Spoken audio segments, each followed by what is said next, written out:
오늘 말씀을 통해서 주께서 벗어나게 하십니다 라는 제목으로 은혜를 나누고자 합니다. 우리가 지난 시간에 헤롯 왕에 의해서 예수님의 제자였던 이 야고보가 이제 순교를 당하게 되는 순교하게 되는 그 말씀을 묵상했습니다. 이미 저희가 묵상했듯이 야고보는 굉장히 그 야망이 있었던 그 자리에 어떻게 보면 욕심이 있었던 그러한 사람이었습니다. 그러나 부활하신 그 주님을 만나고 난 다음에는 묵묵히 자신의 그 사명을 감당함으로 그 야망의 자리에서 순교의 자리까지 나아가는 모습을 보여줬던 제자가 바로 야고보였다라고 말씀했습니다. 부활하신 주님을 만나기 전에는 그저 세상적인 욕심과 욕망으로 그 영광의 자리에 앉기를 원했지만은 부활하신 주님을 만나고 순교한 후에는 그 주님의 보좌 앞에 앉게 되는 그 영광을 누리게 됩니다. 사실 조금 이해되지 않는 부분이 있습니다. 왜냐하면 우리가 흔히 예수님의 수제자라고 했을 때 세 명의 제자를 뽑지 않습니까? 누굽니까? 베드로, 야고보, 요한, 이렇게 이제 세 명의 제자. 그리고 예수님께서 어떤 그 중요한 자리에 갔을 때는 항상 이 세 제자를 데리고 갔습니다. 그러면 지금까지 우리가 사도행전을 쭉 묵상해 왔던 바에 의하면 이 베드로와 요한은 항상 같이 이렇게 세트로 묶여 다니면서 그 놀라운 기적을 행했을 때에 항상 베드로와 요한이 함께 있었습니다. 기적을 행할 때, 그리고 또 말씀을 전할 때, 3,000명, 5,000명이 회개할 때도 역시 베드로와 요한이 함께 있었습니다. 그런데 여기에 지금 야고보는 빠져 있다라는 것이죠. 베드로, 야고보, 요한, 이 예수님의 수제자였는데 왜 이 야고보는 이 사도행전에 기록되지 않았을까? 그런데 유추해 볼 수 있는 것은 이미 말씀드린 것처럼 헤롯 왕이 뭔가 이 타깃을 잡아서 뭔가 핍박을 해야 되겠다고 했을 때에 야고보가 첫 번째 타깃이 되었다라는 것은 뭔가 사도행전에 기록은 되지 않고 드러나지는 않았지만 어떤 사역을 했고 어떤 열매가 맺혔는지는 모르지만, 그러나 헤롯 왕이 접수한 헤롯 왕이 알게 된 그 첩보에 의하면 이 야고보는 반드시 정말로 그 중요한 자리에서 묵묵히 그 위치를 감당하고 있었기 때문에 헤롯 왕이 첫 번째 타겟으로 잡았다라는 것을 알 수 있습니다. 또 한 가지 생각해 볼 것은, 그렇다면 왜 이렇게 야고보는 조용하게 정말 그 드러나지 않고 이 사역들을 감당했을까? 헤롯 왕의 첫 번째 타겟이 되었다라는 것은 분명히 어딘가에서 묵묵히 그 큰 영향력을 행사하면서 사역을 했는데 왜 사도행전은 기록되지 않았고 이렇게 묵묵하게 조용하게 보냈을까? 아마도 본인이 예수님이 십자가에 달려 돌아가시기 전에 그 주님께 했던 그 말, 지난주에도 묵상했지만 주의 영광 중에 우리를 하나는 주의 좌편에 하나는 주의 우편에 앉게 하여 주시옵소서, 이 말에 대한 후회와 회개 그리고 성찰이 있었기 때문이지 않겠습니까? 창피하기도 하고 후회스럽기도 하고, 우리 스승은, 우리 주님은 그 십자가의 길을 걸어가야 되겠노라고 그렇게 3번씩이나 이야기했는데 왜 나는 그때 그 예수님의 마음을 알지 못했을까? 그 마음 알지 못하고 왜 나는 나의 욕심과 나의 욕망만 나타냈을까? 거기에 대한 그 후회와 회개 그리고 성찰이 있었기 때문에 이제 나는 잠잠히 조용히 그 예수님의 그 사역만 감당하겠노라고, 누가 알아주지 않아도 드러나지 않아도 나는 이 사역 조용히 감당하겠습니다라는 그 결단이 있었기 때문에 야고보는 어떻게 보면 조용히 묵묵히 그 사역을 감당했지 않았을까 싶습니다. 참 아름다운 사람이라고 할 수 있습니다. 여러분, 우리에게도 이러한 변화가 있기를 간절히 소망합니다. 몇십 년 신앙생활을 해도 늘 똑같은 그 자리에 머물러 있는 사람이 있다라면 여러분 문제가 있는 것 아니겠습니까? 제가 말씀드리지만 목사님, 현상 유지하는 것도 참 대단한 것 아닙니까? 라고 이렇게 이야기할 수 있지만은요, 여러분, 현상 유지는 도태하고 있는 것이나 마찬가지입니다. 몇십 년 신앙생활을 해도 늘 그 자리에 있고, 몇십 년 신앙생활을 해도 미워한 사람은 계속해서 미워합니다. 여러분, 왜 우리가 기도하고 왜 우리가 말씀을 듣습니까? 한 걸음이라도 변화되어서 그 주님 닮아가기 위해서 우리가 말씀을 듣고 기도하는 것 아니겠습니까? 그렇다면 우리 안에 조금씩 그 변화되는 그 변화가 있어야 되고, 세상 것을 내려놓는 그 결단이 있어야 하고, 누군가를 품고 사랑할 수 있는 그 범위와 지경이 조금씩 넓어져야 되는데, 근데 우리는 조금 더 앞으로 나아가지 못하고 정말 그 장성한 분량에 이르지 못하면서 늘 그 자리에 머물러 있는, 그러면서 스스로 자유합니다. 이것도 대단한 것 아니냐, 지금 이렇게 힘들고 어려운 시대에 이것도 참 대단하다라고 그렇게 스스로 만족해하고 있지는 않습니까? 야고보가 주님을 만나고 자신의 과거를 회개하고 후회하여서 정말 주님이 원하시는 길, 그 묵묵히 잠잠히 걸어갔던, 그래서 그 순교자로 변화되었던 것처럼, 여러분, 우리가 뭐 바울처럼 야고보처럼 순교하자, 그렇게 변화되자라는 것이 아니라 정말로 우리의 삶의 자리에서 조금씩 오늘보다는 내일, 내일보다는 모레가 나아지는, 그래서 올해보다는 내년이 나아지는, 여러분, 뭔가 변화가 있는, 성장이 있는 그런 삶을 살아가야 되지 않겠습니까? 우리의 삶도 정말 조금씩 주님을 닮아가고 주님의 길을 한 걸음이라도 더 걸어갈 수 있는, 그렇게 변화되는 저와 여러분들의 삶이 될 수 있기를 간절히 소망합니다. 사실 이 헤롯 왕의 계획은 이 베드로도 이 야고보처럼 죽이는 것이었습니다. 그런데 오늘 말씀에 보면 그 3장 12장 3절에 보면 베드로도 잡으려 할세 때는 무교절 기간이라 라고 이렇게 기록이 되어 있습니다. 이 무교절 기간 동안에는 이 재판이나 이 처형을 금하는 유대인의 그 간섭을 따르기 위해서, 지키기 위해서 헤롯 왕이 무교절이 끝나기까지 이 베드로를 감옥에 가두어 둡니다. 그리고 무교절이 끝나면 이 야고보를 처형했던 것처럼 이 목을 잘라서 이제 죽이려고 하는, 이 참수형을 하려고 하는 그 계획을 지금 헤롯은 세우고 있습니다.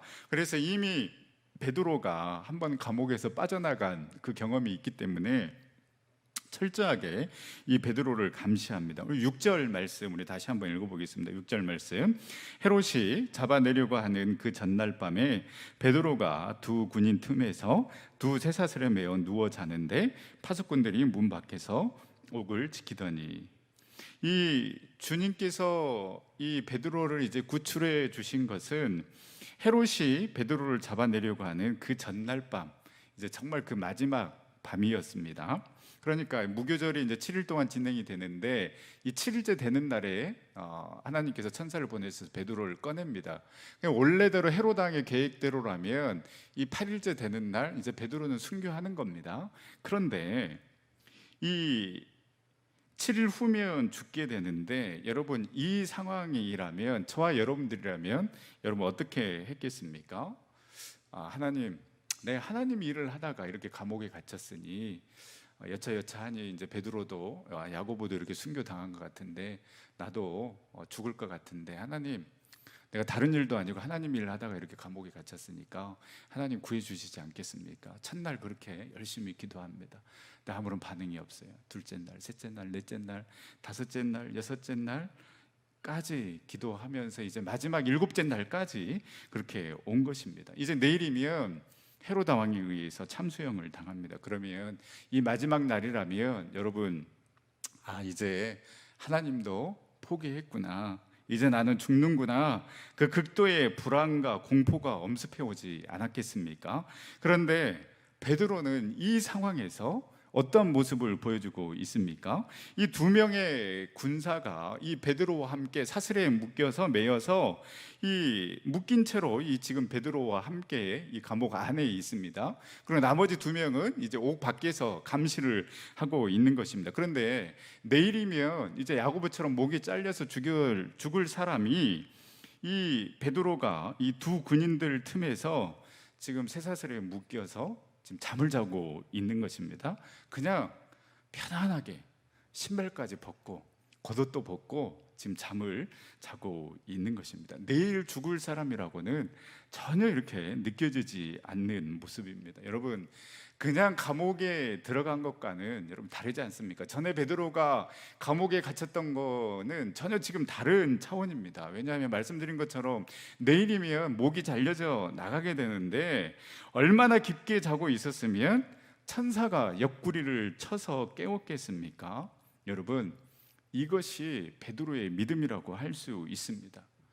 구해줘도 감사, 구해주시지 않아도 감사. 어쩌면 베드로는 이제 나는 순교하는구나, 야고보처럼 이제 순교의 길을 걸어가는구나, 담담히 그 상황을 받아들이고 주님 품에 안길 그 준비를 했을 수도 있습니다. 그렇기 때문에 마지막 그 순간까지 잠을 자면서 평안함 가운데 있지 않았겠습니까? 여러분, 만약 베드로의 믿음이 지금 이 순간의 상황에만 머물러 있었다라면 그는 분명히 두려워하고 불안해했을 것이며, 왜 하나님 나를 구해주지 않습니까? 내가 하나님의 일을 하다가 지금 이렇게 감옥에 있지 않습니까? 라고 그렇게 불안해했을 것이고, 또 하나님을 원망했을 것입니다. 그런데 베드로의 믿음은 지금 이 상황에만 머물러 있는 것이 아니라 죽음 이후에 그 미래까지 이어지는 살아있는 그 믿음의 모습을 보여주고 있는 것입니다. 여러분, 많은 믿음의 선진들이 이런 모습을 보여주지 않았습니까? 히브리서 11장에 많은 믿음의 위인들이 나옵니다. 왜 그들이 여러분 히브리서 11장에 들어가는 믿음의 사람들이 될 수 있었겠습니까? 그들은 어떠한 상황 속에서도 흔들리지 않았고 주님을 신뢰했습니다. 그들의 믿음은 냉탕 온탕을 오가는 그런 믿음이 아니었습니다.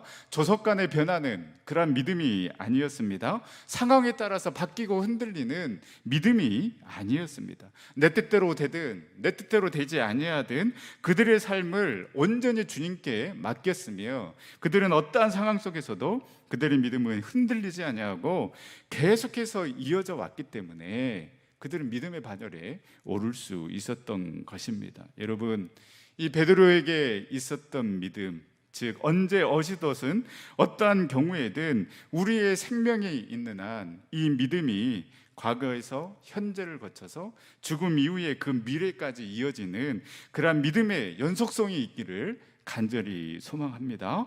그래서 이 믿음으로 말미암아 이 세상이 줄 수 없는 그 평안함이 우리에게도 있기를 간절히 소망합니다. 여러분, 이 베드로의 믿음이 참으로 부럽지 않습니까? 내일 죽을 사람인데 바로 그 전날에 편안하게 잠을 자고 있는 그 베드로의 모습.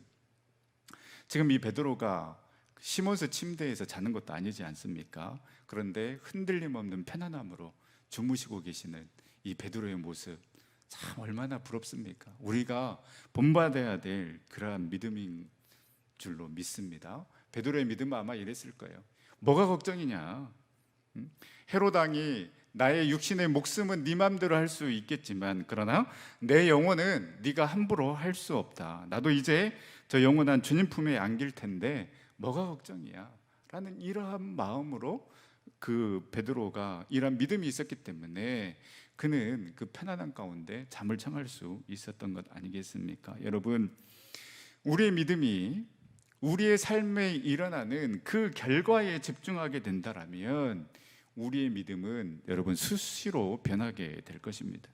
내 삶에 일어나는 결과, 즉 내 자녀가 합격했느냐 떨어졌느냐, 내 병이 고쳐졌느냐 아니냐, 내가 원하는 대로 됐느냐 되지 않았느냐, 이러한 이 내 삶에 일어나는 그 결과에 우리가 집중한다면요, 우리의 믿음은 계속 이어지는 그런 믿음이 아니라 파편적인 그런 믿음을 가질 수밖에 없고요, 우리의 믿음이 계속해서 성장해 나가는 것이 아니라 일이 끊기고 그 결과에 따라서 끊기고 끊기는 그러한 믿음, 도저히 장성한 분량에 이룰 수 없는 그런 믿음을 보이게 될 것입니다. 여러분, 우리의 믿음이 나의 삶에 일어나는 그 결과에 집중하는 것이 아니라 그냥 그 상황을 받아들이면서 여전히 그 상황 가운데 함께하고 계시는 그 주님께 집중하는 믿음, 그 주님 앞에 온전히 맡기는 믿음이 저와 여러분들의 믿음이 될 수 있기를 간절히 소망합니다. 베드로의 믿음은 핍박이 온다 해도, 핍박을 받는다 해도, 또 옥에 갇힌다고 해서 죽음을 앞두고 있다고 해서 그 믿음이 꺾이지도 않았고 또한 끊기지도 않았습니다. 베드로는 자신의 육신을 온전히 주님께 맡겨 버린 것입니다. 그러니 그 다음날 목이 잘려가는 그 상황 속에서도 이렇게 편안하게 잠을 청할 수 있는 것 아니겠습니까? 저와 여러분들의 믿음이 우리의 삶 가운데서 일어나는 그 결과에 좌우되는 그러한 믿음이 아니라 어떠한 결과 가운데 있다 할지라도 그것을 받아들이고 온전히 주님만을 향하는, 주님만을 바라보는, 그 주님께 맡기는, 그래서 우리의 믿음이 그 상황에 따라서 끊기는 그러한 믿음이 아니라 결과에 상관없이 저 먼 미래까지, 정말 그 하늘나라에 가는 그 순간까지 우리의 믿음이 계속해서 이어지는 그런 믿음의 삶을 살아가는 저와 여러분들 될 수 있기를 간절히 소망합니다.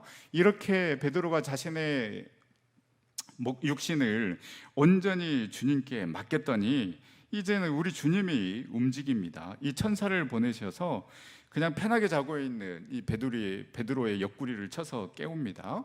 8절에 보면 천사가 와가지고 야 빨리 일어나라, 너 빨리 신발 신고 옷 입고 나가자 라고 이렇게 이야기를 합니다. 근데 이 베드로는 아직도 9절에 보면 정신을 못 차리면서 이게 정말 생시인가, 내가 지금 환상을 보고 있는가 모를 정도로 비몽사몽간에 일어나서 그 천사가 인도한 대로 문을 빠져나와서 이제 그 어느 정도 이 거리에 오게 되니까 11절에 베드로가 이렇게 고백을 합니다. 우리 11절 말씀 다 같이 한번 읽어보겠습니다. 시작. 이에 베드로가 정신이 들어 이르되 내가 이제야 참으로 주께서 그의 천사를 보내어 나를 헤롯의 손과 유대 백성의 모든 기대에서 벗어나게 하신 줄을 알겠노라 하여, 이제 정신을 차려서 보니까 주께서 천사를 보내셔서 나를 그 헤롯의 손에서, 이 감옥에서 벗어나게 하신 줄 이 베드로가 이제 깨닫게 된 것입니다. 그렇게 깨닫고 난 다음에 베드로가 지금 11절 말씀처럼 이렇게 고백을 하고 있는 것입니다. 여러분, 인간이 아무리 철저한 계획을 세우고요 방해를 한다 한들 하나님의 뜻과 계획은 결코 막을 수 없다는 것을 여러분 믿으시기를 바랍니다. 헤롯은 이 야고보와 함께 이 베드로의 죽음을 철저하게 기획했습니다. 본인의 권력을 위해서는 이 유대인들의 마음을 얻어야 했기 때문에 과연 누구를 타겟으로 잡아서 죽여야 이 유대인들의 마음을 얻을까, 그렇게 고민하는 가운데 야고보를 첫 번째 타겟으로 삼았습니다. 그리고 이 야고보를 죽입니다. 그래서 3절 말씀에 보면 이렇게 기록이 되어 있습니다. 유대인들이 이들을 기뻐하는 것을 보고 베드로도 잡으려 할새 때는 무교절 기간이라. 이 헤로드 왕이 이 야고보를 잡아서 죽이니까 누가 좋아합니까? 유대인들이 너무 좋아하는 거예요. 그래서 됐다, 그러면 이제 베드로까지 죽임으로 인해서 이 유대인들의 마음을 얻자라는 이러한 계획, 이러한 플랜을 세우고 지금 진행되고 있는 것입니다. 그래서 그 여세를 몰아서 이 베드로까지 처리하게 되면 이 초대교회뿐만 아니라 이 예수의 세력이 완전히 무너질 것이라고 생각을 했고요. 그렇게 되면 헤롯은 이 유대인들의 지지를 받아서 이 자신의 권력을 유지하는 이 지렛대로 삼으려고 했을 것입니다. 그런데 이 악인의 생각은 하나님에 의해서 완전히 산산조각이 나게 돼버립니다. 그리고 결국은 여러분 다음 시간에 묵상하게 되겠지만은요, 이 헤롯은 벌레에 먹혀서 죽게 됩니다. 여러분, 죽고자 하는 베드로는 살아나고요, 살아서 어떻게든 자신의 권력과 힘을 유지하려 했던 헤롯은 그 계획이 산산조각 날 뿐만 아니라 하찮은 미물인 그 벌레에 물려서 먹혀서 죽게 되는, 여러분 이 상황이 참 아이러니하지 않습니까? 여러분, 결국 모든 것은 우리 주님의 손에 달려있는 줄 믿으시기를 바랍니다. 아무리 잘 감시하고 아무리 잘 묶어놓는다 할지라도요, 우리 주님을 막을 수는 없다라는 것입니다. 우리 주님은 어떠한 상황 가운데서도 일하시고 역사하시는 그런 하나님이신 줄 여러분 믿으시기를 바랍니다. 그래서 묶여있는 이 베드로, 쇠사슬에 얽매여 있는 이 베드로를 우리 주님께서는 벗어나게 하셨고, 베드로는 그 벗어나게 하신 그 하나님을 지금 고백하고 있는 것입니다. 여러분, 세상이 아무리 우리를 묶어놓고 움직이지 못하게 하고 우리를 결박해도 반드시 우리 주님께서는 길을 만드시고 닫혀있는 문을 여시는 그런 주님이심을 여러분 믿으시기를 바랍니다. 사방이 막혀 있다 할지라도요, 우리 주님을 향한 그 하늘문만 우리가 닫지 않고 열어놓고 있다라면, 그래서 그것을 통해서 우리가 우리 주님과 함께 소통한다라면 우리 주님께서는 여전히 일하시고 우리를 위해서 싸우시는 그러한 주님이심을 여러분 믿으시기를 바랍니다. 여러분, 어떤 상황에 여러분 묶여 있습니까? 나를 억누르게 하는 그 감정과 그 기분에 여러분 묶여 있습니까? 그래서 자꾸만 그 깊은 동굴로 들어가게 만들고 있지는 않습니까? 물질적인 그러한 재정적인 그러한 사슬에 여러분 묶여 있지는 않습니까? 늘 반복되는 그 습관, 그 악의 고리, 정말 끊고 싶은데 끊을 수 없는 그 습관, 그 악의 고리에 여러분 혹 묶여 있지는 않습니까? 아무 일도 아닌데 늘 그 문제를 크게 보고 두려움과 걱정, 그 염려 등이 나를 묶고 있어서 늘 불안하고 걱정과 염려 가운데 살아가고 있지는 않으십니까?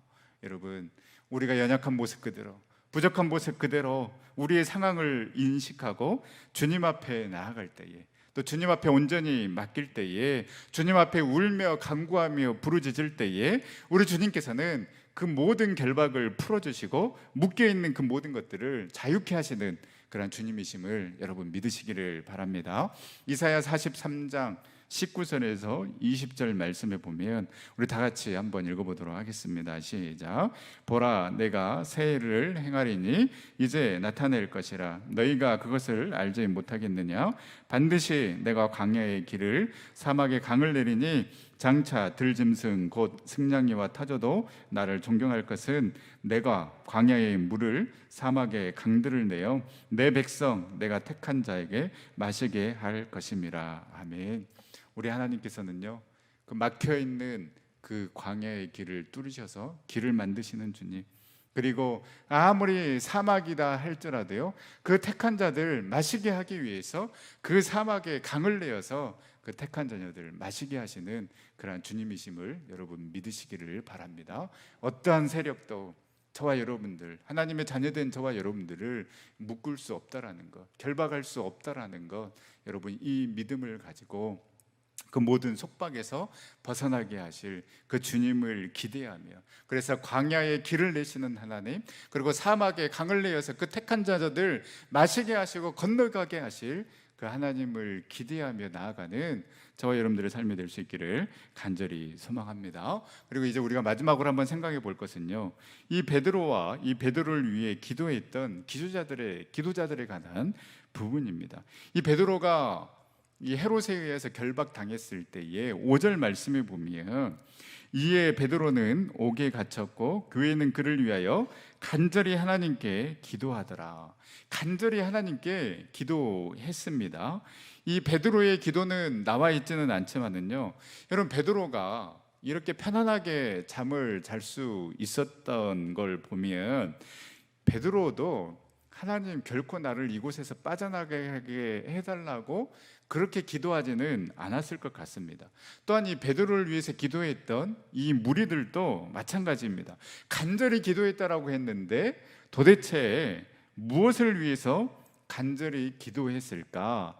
우리가 그냥 쉽게 생각할 때는 이 사람들이 모여서 베드로를 그 감옥에서 빼내어 달라고 그렇게 기도하지 않았을까라고 이렇게 쉽게 생각할 수 있는데요, 이 12절에 보면 이 베드로가 이제 그 감옥에서 나와서 이들이 모여서 기도하고 있는 곳으로 갑니다. 그런데 13절에 베드로가 대문을 두드리니까 이 대문으로 나왔던 이 로데라는 이 여자아이가 이 베드로의 그 목소리를 듣고 깜짝 놀라서 그 무리들이 기도하는 그 무리들로 이제 가게 됩니다. 그러면서 베드로가 살아 돌아왔다라고 이렇게 이야기를 하니까 이들의 반응이 15절 말씀에 기록이 되어 있는데요, 우리 15절 말씀을 우리 다 같이 한번 읽어보도록 하겠습니다. 그들이 말하되 네가 미쳤다 하니 여자아이가 힘써 말하되 참말이라 하니 그들이 말하되 그러면 그의 천사라 하더라. 여러분, 이들이 이 기도했던 이 사람들이 믿지 않는 겁니다. 그래서 만약에 여러분 5절 말씀에 나와 있는 것처럼 이들이 간절히 하나님께 기도했다고 했는데 베드로가 이 옥에서 나오게 해달라고, 하나님 베드로를 살려달라고 만약에 기도했다라면 이 15절의 내용이 이들의 반응이 굉장히 뻘쭘해집니다. 왜냐하면 살려달라고 그렇게 간절히 기도해 놓고 정작 베드로가 오니까 이 믿지 못하는 모습을 보여주고 있지 않습니까? 그렇다면 이 기도의 능력을 믿지 못하는 이 구절을 굳이 왜 넣었을까라는 그러한 생각이 드는 것입니다. 이들은 베드로가 이 철통 같은 그 감옥에서 살아나오리라고 생각한 교인은 한 명도 없었다라는 것입니다. 그렇다면 이들이 죽음에 직면한 베드로를 위해서 하나님께 간구한 기도의 내용이 무엇이었을까? 베드로를 위해 간절히 기도하던 그들이 이 베드로가 살아왔다라는 이 소녀의 말을 믿지 못한 까닭은 무엇일까? 이 사도행전 4장으로 우리가 한번 가볼 필요가 있습니다. 사도행전 4장에 가보면 이 베드로가 처음으로 옥에 투옥을 당합니다. 근데 이틀 후에 이 종교 지도자들이 이 베드로와 요한을 풀어주면서 더 이상 너희의 입으로 그 예수 그리스도에 대해서 복음을 전하지 못하게 하고 이들을 풀어주는데요. 이들이 이 초대교회 교인들이 모여 있는 곳으로 가서 이 자초지정을 이야기를 하고 이 사도들과 교인들이 한 마음으로 기도했던 그 기도의 내용이 사도행전 4장에 나와 있습니다. 우리 사도행전 4장 29절에서 30절 말씀을 우리 한번 다 같이 읽겠습니다. 시작. 주여 이제도 그들의 위협함을 굽어보시옵고 또 종들로 하여금 담대히 하나님의 말씀을 전하게 하여 주시오며 손을 내밀어 병을 낫게 하시옵고 표적과 기사가 거룩한 종 예수의 이름으로 이루어지게 하옵소서. 아멘. 여러분, 이 베드로와 제자들 그리고 이 초대교회 성도들은요, 이 박해자의 이 박해 그리고 이 핍박이 없게 해달라고 기도하지 않았다라는 것입니다. 없게 해달라고 기도한 것이 아니라, 그래서 편안한 삶을 살아가게 해달라고 기도한 것이 아니라, 그들이 기도했던 그 기도의 내용은요, 온갖 핍박과 위협이 있을지라도 그 핍박과 그 위협 속에 있는 자신들을 굽어 살펴주시고 그 주님의 능력을 힘입어서 우리가 담대하게 그 핍박에 굴하지 아니하고 복음을 전할 수 있게 해달라고 그렇게 이들은 기도했습니다.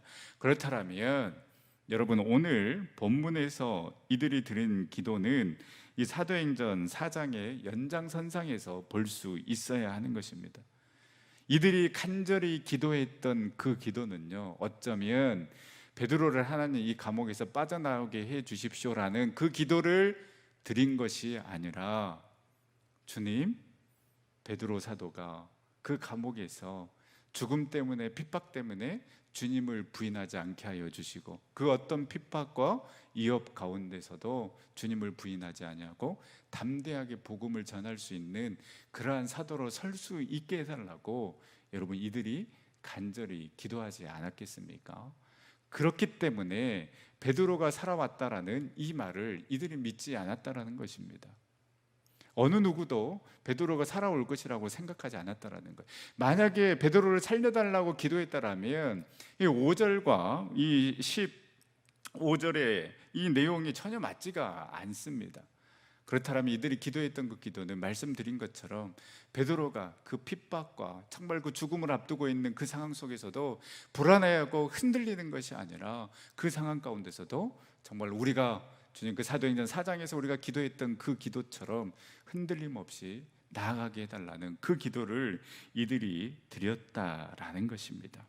여러분, 이미 말씀드렸죠. 우리의 믿음이 결과에 집중하는 것이 아니라 그냥 그 상황을 받아들이면서 여전히 그 자리에 계시는 그 주님께 집중하는 믿음, 정말로 주님께 온전히 맡기는 믿음이 있기 위해서는요, 여러분, 우리의 기도 또한 이러한 기도를 드려야 하는 것입니다.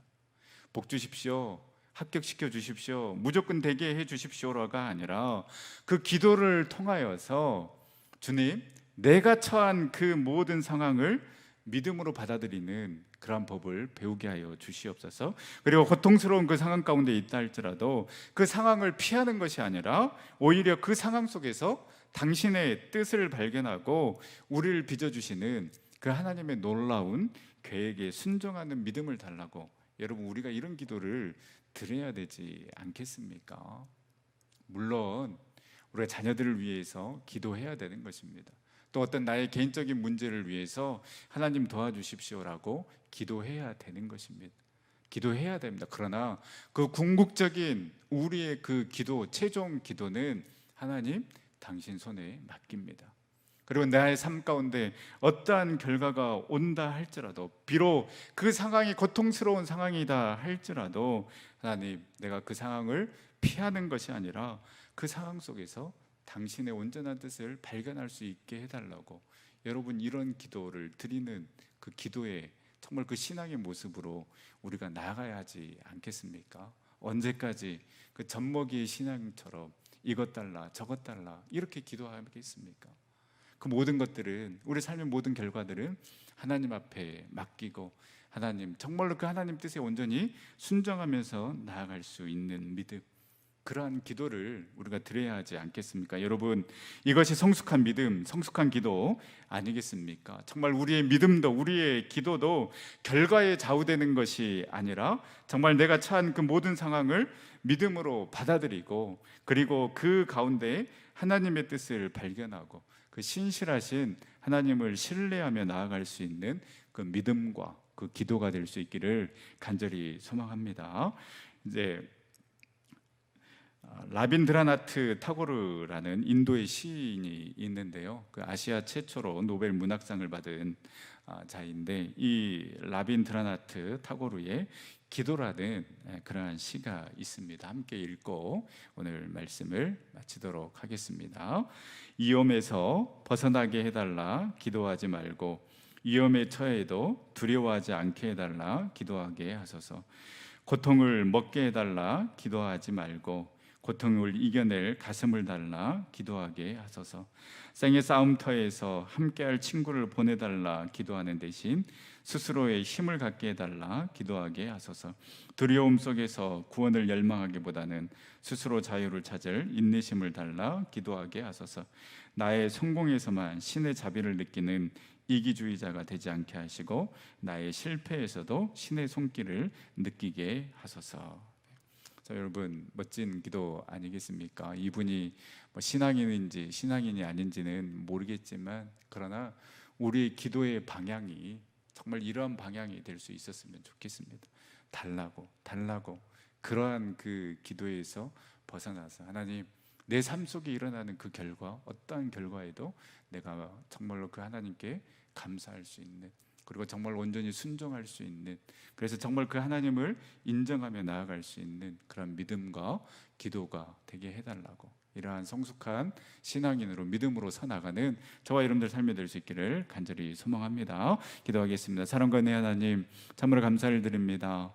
이 수요일 저녁에도 저희들 불러주시고 또 주님 성전에서 또 가정에서 예배드릴 수 있도록 인도하여 주시니 참으로 감사를 드립니다. 주님, 오늘 베드로가 보여준 그 담대한 믿음이 우리에게도 있게 하여 주시옵소서. 우리의 믿음이 우리의 삶에 나타난 결과에 초점을 맞추는 것이 아니라 여전히 그 자리에 계셔서 우리와 늘 함께 하시는 주님께 집중하는 믿음의 소유자들 되게 하여 주시옵소서. 그래서 어떠한 상황 가운데 있다 할지라도 우리의 믿음이 꺾이지 않게 하여 주시고 계속해서 전진하는 신앙 믿음이 될 수 있도록 인도하여 주시옵소서. 우리의 기도 또한 우리의 소원을 이야기하는 기도에서 이제는 나에게 처한 그 모든 상황을 믿음으로 받아들이는 법을 배우게 하여 주시옵시고, 고통스러운 그 상황 가운데 있다 하더라도 그 상황을 피하려 하는 것이 아니라 오히려 그 상황 속에서 하나님의 뜻을 발견하고 우리를 빚어주시는 그 하나님의 계획에 순종하는 믿음을 허락하여 주시옵소서라고 기도할 수 있는 우리 성숙한 신앙인들이 다 되어줄 수 있도록 인도하여 주시옵소서. 또한 우리를 모든 속박과 억압에서 벗어나게 하실 분 오직 우리 주님밖에 없는 줄 믿사오니, 우리를 올가매는 그 모든 사슬에서 우리 주님 복음의 능력으로 온전히 해방되어서 참 자유함을 누리는 복음의 기쁨과 은혜 가운데 살아가는 복된 삶 되어줄 수 있도록 인도하여 주시옵소서. 주님, 오늘 수요 저녁 예배에 참여한 우리 전생의 모든 식구들을 축복하여 주셔서 주님을 예배함의 기쁨이요 은혜요 소망이요 능력이 되게 하여 주시옵시고, 사업장과 직장 모든 계획과 비전 가운데 함께하여 주셔서 넘치도록 채워주시는 그 놀라운 은혜를 경험하는, 늘 주님과 동행하는 복된 삶 살아갈 수 있도록 인도하여 주시옵소서. 아픔 가운데 있고 여러 병마와 싸우고 있는 우리 전성의 식구들 기억하여 주셔서 그 모든 아픈 부위와 상처들 깨끗이 치유함 받게 하여 주시옵시고, 정말 코로나19로 인하여서 어려움 가운데 있는 특별히 우리 전성의 사업자 우리 주님 축복하여 주셔서 반드시 일으켜 세워주시고 회복시켜 주실 그 주님의 놀라운 능력을 기대하며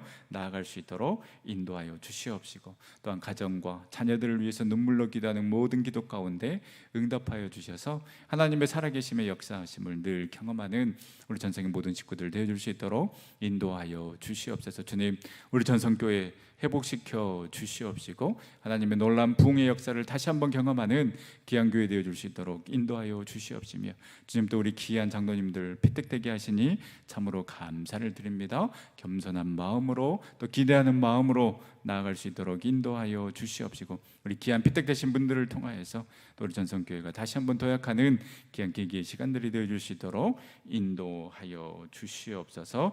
모든 영광 온전히 주님 앞에 올려드리오며 구하신 예수님의 이름으로 기도드립니다. 아멘.